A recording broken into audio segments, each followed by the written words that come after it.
Wake up, wake up, wake up, sleepyheads. I have been constantly working and making things for you guys, keeping everybody abreast to what's going on and all of those wonderful things. That's what I've been doing.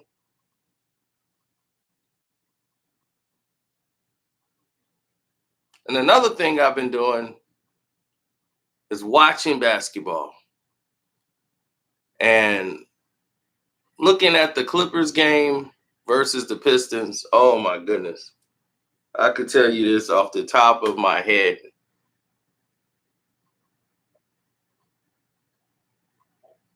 It's amazing.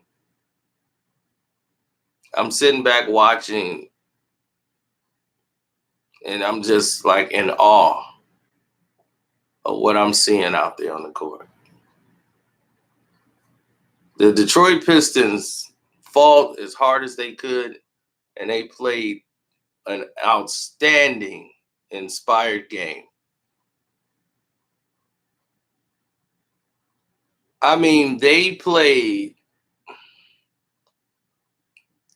some great basketball in that first half and even the second half. They don't have the personnel all the way around, but they played the game the way it's supposed to be played, and the Clippers played the way they were doing it.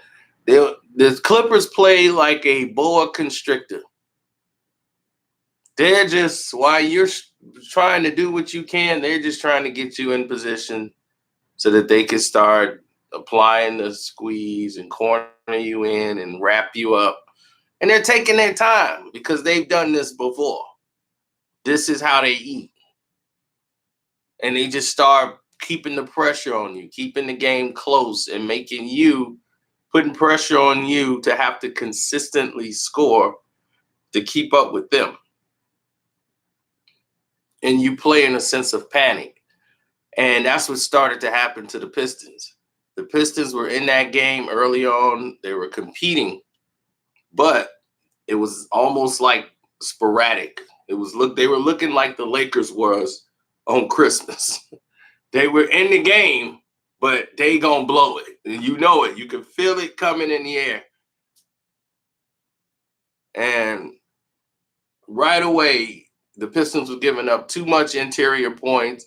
Shoebox, baby. Shoebox was in there blocking shots, shutting Drummond down. To me, Drummond it's easy to get rebounds now. So for him to get 20 rebounds, it's not really impressive to me. You got guards getting 13 rebounds, 14 rebounds. So I'm like, dude, if you want to impress me with your rebound game, you got to go double and double.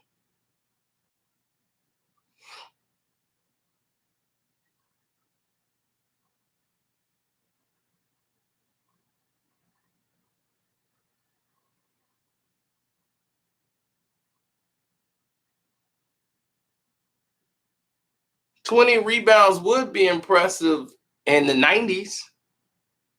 Hell, everybody should get 20 rebounds now, as much as people shooting threes. Drummond don't do anything else. I mean, if you give me 20 and 20, then we could talk. The Shoebox was blocking shots, getting up and down the court. He was there for second chance points and putbacks. That's what the team needs. And when you start seeing things like that happen and transpire, then you start saying, okay, I see this. I could work with this. So going into the half, the Pistons were applying the pressure with their interior and using their size and using their shooting and passing and moving the ball around. And the Pistons got a team. They just need a couple of guys to go to down the stretch. Derrick Rose is definitely the best player they have on the team when the team is when they're in their second unit or whatever coming off the bench. A lot of people think he should be starting. And Derrick Rose is their scorer off the bench. It's just that They brought in Kevin Garnett to help out Thon Maker, and Thon Maker is not where I think he should be right now as an NBA player.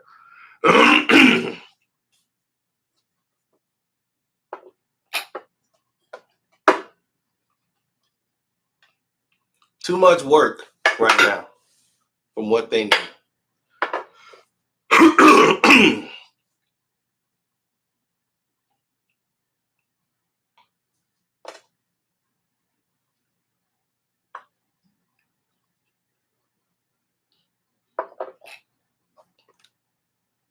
So we're just trying to find out what exactly is the right fit.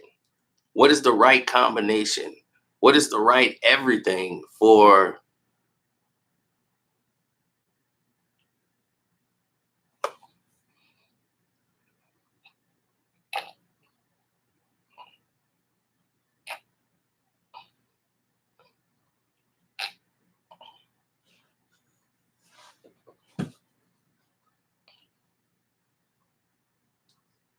Kyrie is a player that they're basically just taking it easy with Kyrie. Look, the Nets, as long as they got Kevin Durant and Kyrie Irving coming back next year, that's all they're going to advertise. Oh, thank you, Asante Lucas. My cash app is Carcino. I hope you hit it up, Asante.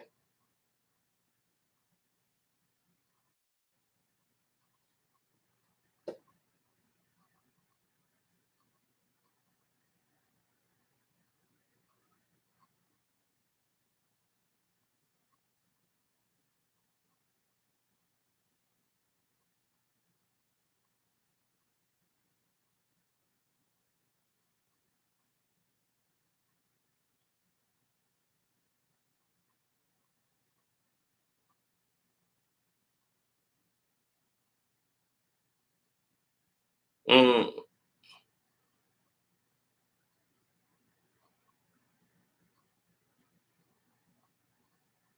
the Nets are advertising damaged goods. Well, you knew that when they brought him in. Drummond is a sometimes player. You need a guy that's going to show up every night.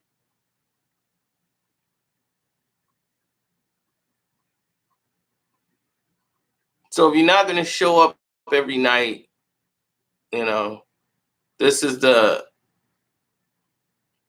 end result.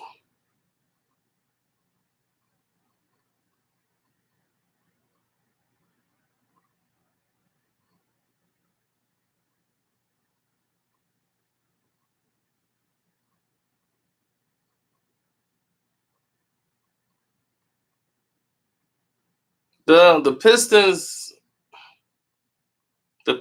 is a team that they're too sporadic. They don't have a order in place, knowing who does what, who wants the ball in certain positions on the court, where they should go to in certain situations. Other nights it's rolling, like it was tonight in the first half. It was just rolling, but it just started to get harder and harder for them to get everybody the shots that they needed and wanted.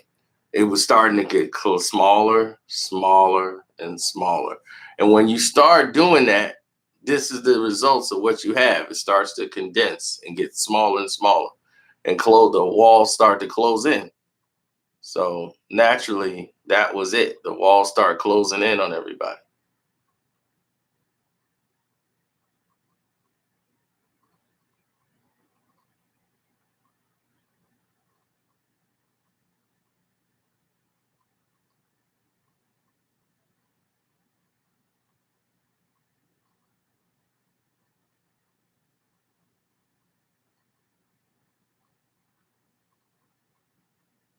Nobody's worried about Paul George.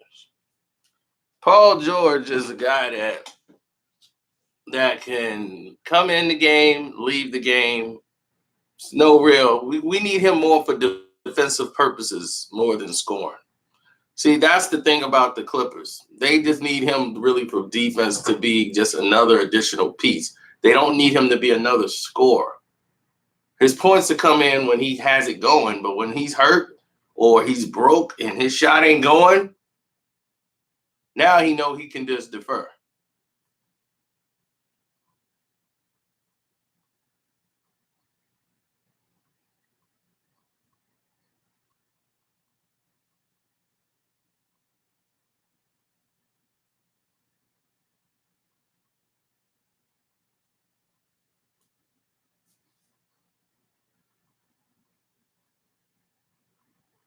Well, they're doing a lot of desperate moves.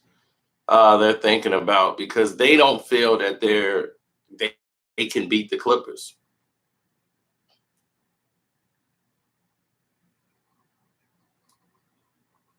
You must be talking about the Clippers and the Lakers playing again at the end of the month.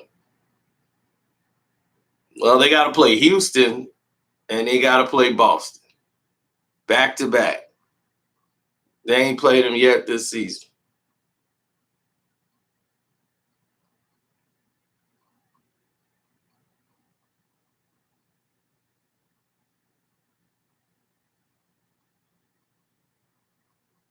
I mean, they need to trade Drummond.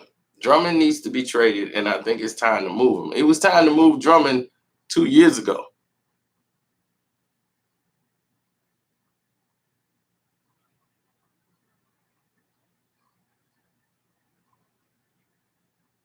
Nah,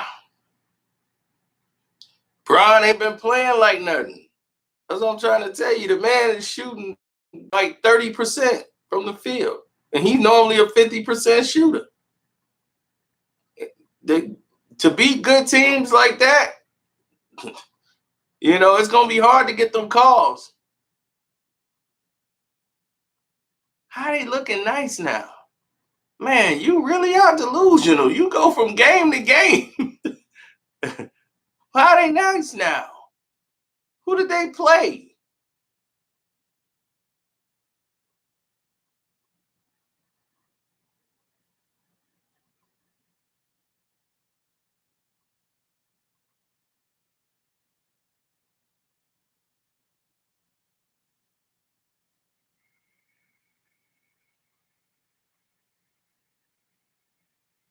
Well, they're losing the battle in LA. Most people are hanging on to the Lakers, and Laker fans are delusional. But the real basketball fans, like the traditional Laker fans, the Magic Johnson, the Kobe fans, they're starting to lose them. You know, they starting to lose those guys.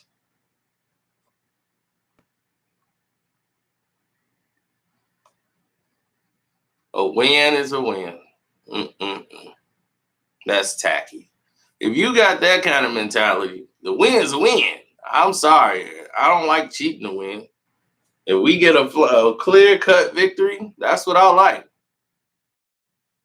That's why they won't win it. And that's why they lose. Y'all just be like, a win's a win. Then a loss is a loss. So when you lose, don't even be upset. Just say a loss is a loss. It's a new year. Only by the number. LeBron didn't get no special powers once it turned 2020. He just got older.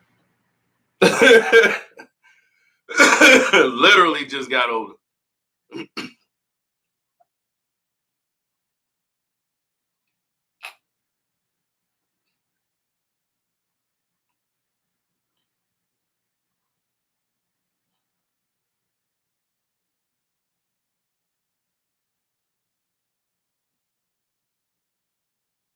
K Phenom. Did they play the Houston Rockets? The Clippers have twice. Have they played the Boston Celtics? The Clippers have. So no, they have not played the teams that the Clippers have played, Mr. K Phenom. You are incorrect.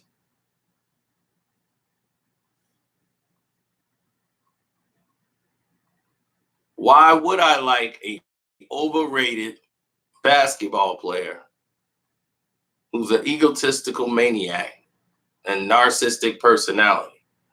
That doesn't go along with nothing that I like in a basketball player or root for, even in a person.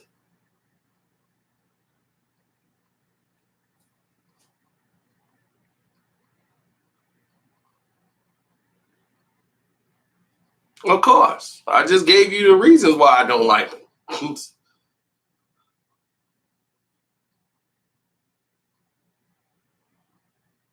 The Rockets are overrated.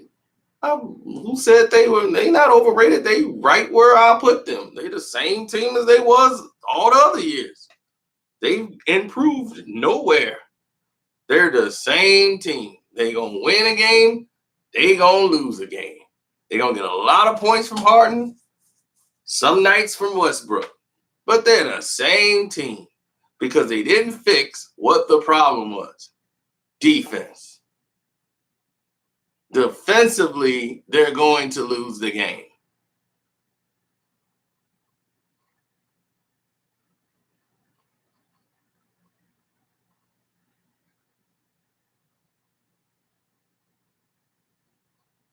He's already saying he needs help. But they were in first place last time he was saying he needed help.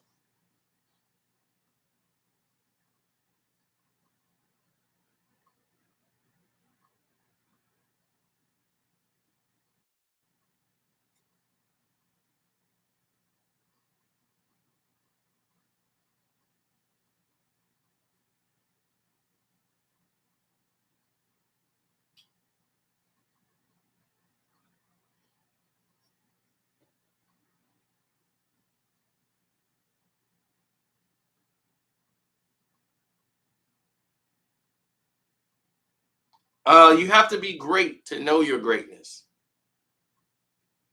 Kobe and Jordan was never like that. Have you ever heard Kobe say he's the greatest player of all times? Have you ever heard Michael say he was the greatest player of all times? No. But you heard LeBron use it over and over again.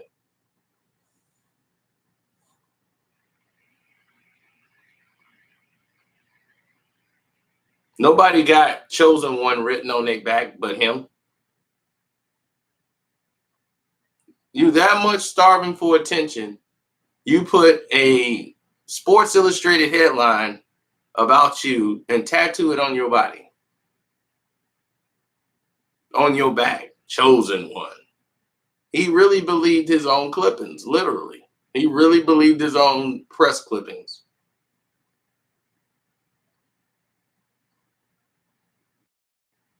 And he always exercised and stay in shape because he knows he don't want to be out the game. He wouldn't know what to do with himself if he's outside of the spotlight. That's why he's always on the gram doing some stupid stuff.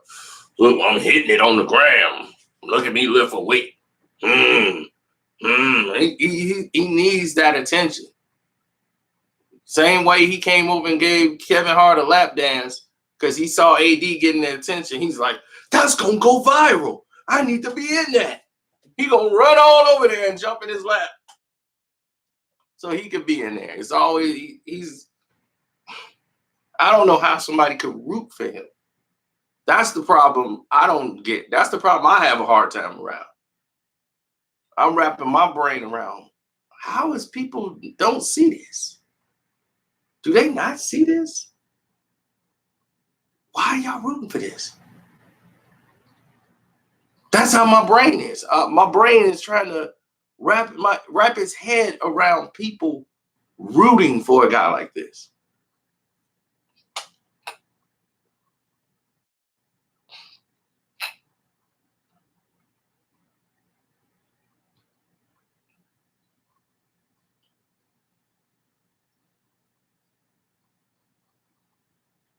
He's the only player the NBA promotes that is like that.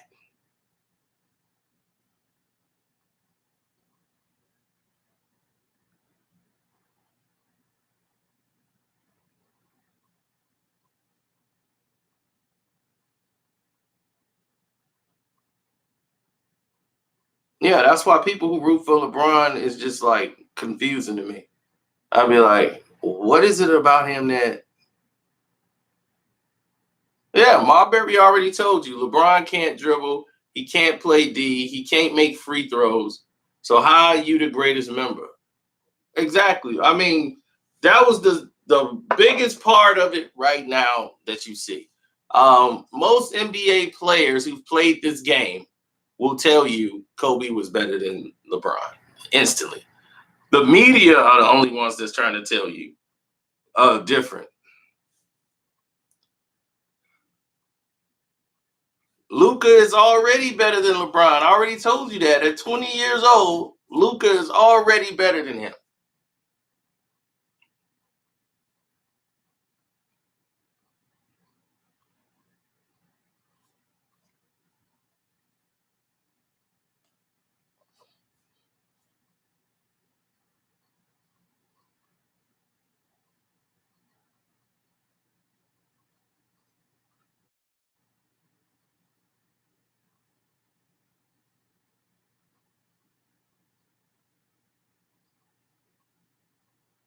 Who are you talking about, Ghostface?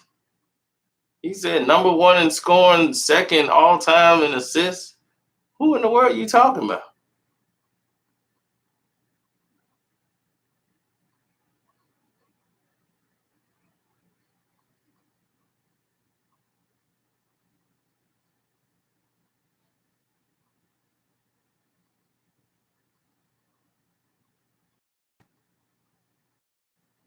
Well, I just trust skills. That's all.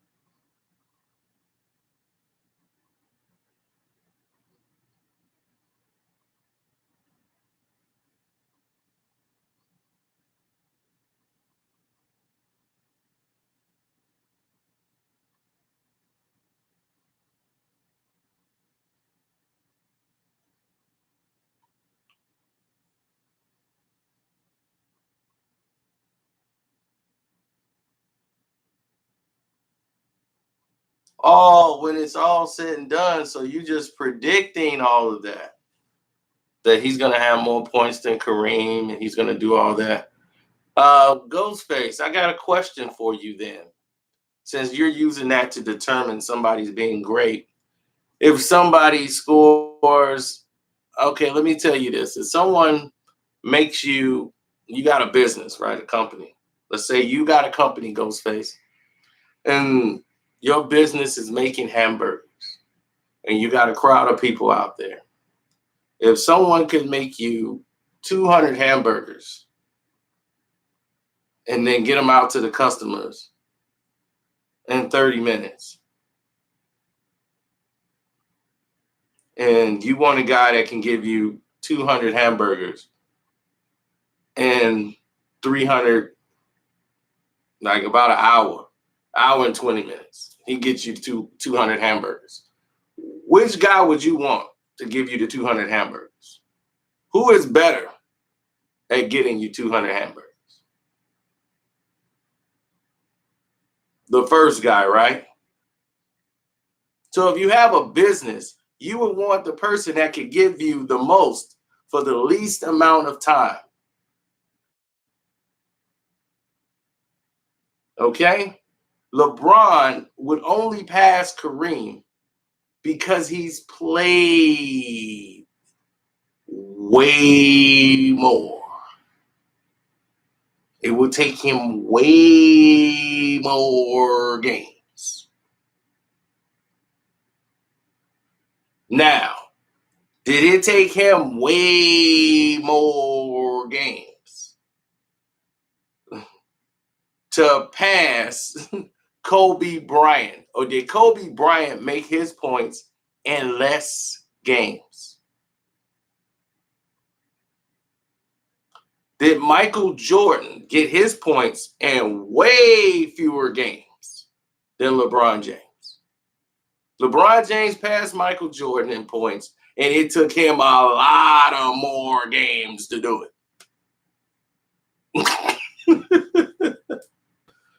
Yes, I do hold that against him. You cannot be better than somebody if you don't beat them in the right time. It's like running track. Whoever comes by in the fastest time is the best guy. You might win a track meet, but you don't go above the guy who did it better than you.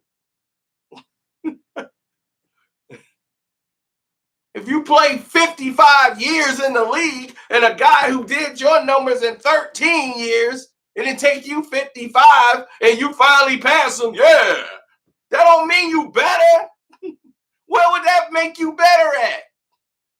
Michael Jordan would beat LeBron in every statistical categories if you average what Michael Jordan did and average it to LeBron years. He would have more rebounds, more points, and assists. And I said, and assists. If you put him in the same amount of games as LeBron. Facts. Now, stop with the garbage notion of he's past Jordan or he's past Kobe. Stop believing ESPN. You're believing the lies.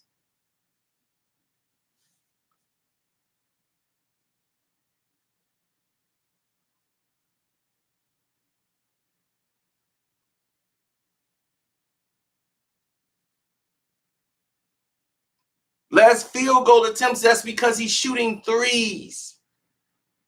Okay, look at the 3-point attempts and look at the 2-point attempts. Jordan didn't shoot that many threes. They played in a different era of basketball. Hell, the Lakers just shot 43s. Michael Jordan would attempt maybe 1 or 2 or 3s a game. So he's getting extra points for threes. And don't forget free throws. So just leave it be. Believe me, you lost the argument. If it needed to even be one, you've already lost.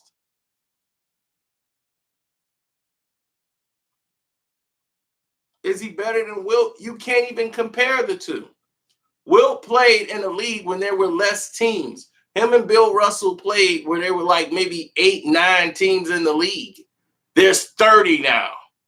The game is played differently.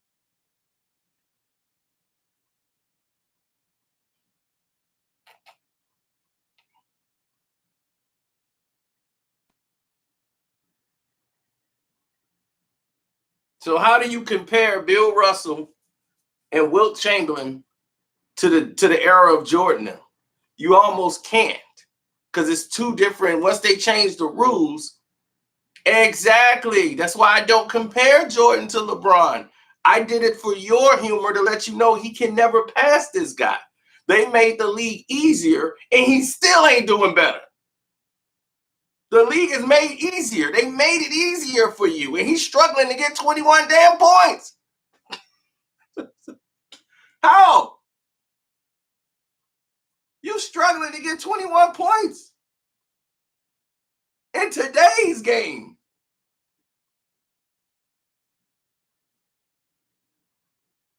You can get 24 and a half.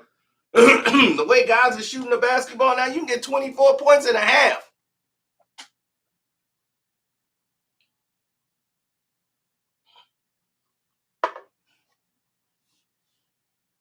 That's why I like the Clippers and the Piston game. It brought me back. It gave me an example of why I love this game. That's what I love. I love the game.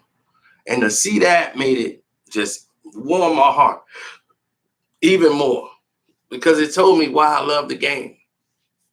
Don't forget to hit the Cash App up, or you can hit the donate button in the description box and hit me up on Streamlab. I got to check the Streamlab too for today. But that's why I love the game.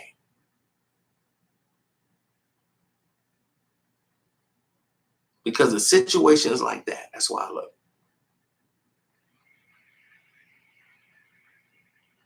The Pistons were down 30 points after that third quarter, and they battled all the way back in the fourth. They didn't quit. They kept running their offense. They cut the lead to like 10. You know, they ran off like 20 points easy in that fourth quarter. They kept battling, man, and they kept playing ball, kept running the plays.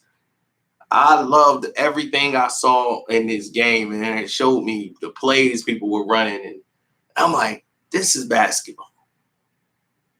This ain't about 4 guys standing around while some old washed up bum trying to get by a guy he can't dribble, get stuck, and then pass the ball to one guy who's been standing around all day waiting on the ball to come. It's so dumb.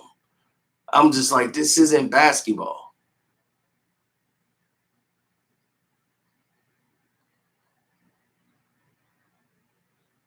And I don't know how people can be a fan of that. That's not basketball. That's trash ball.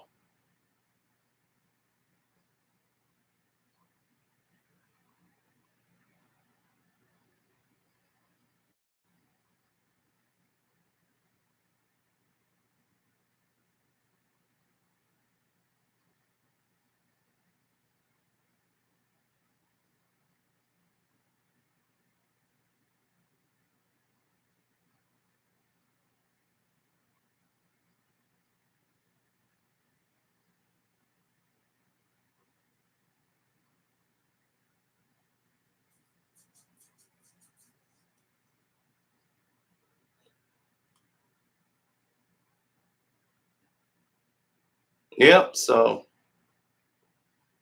it was great watching that game. Yeah, we need Pope. He's off the dope right now.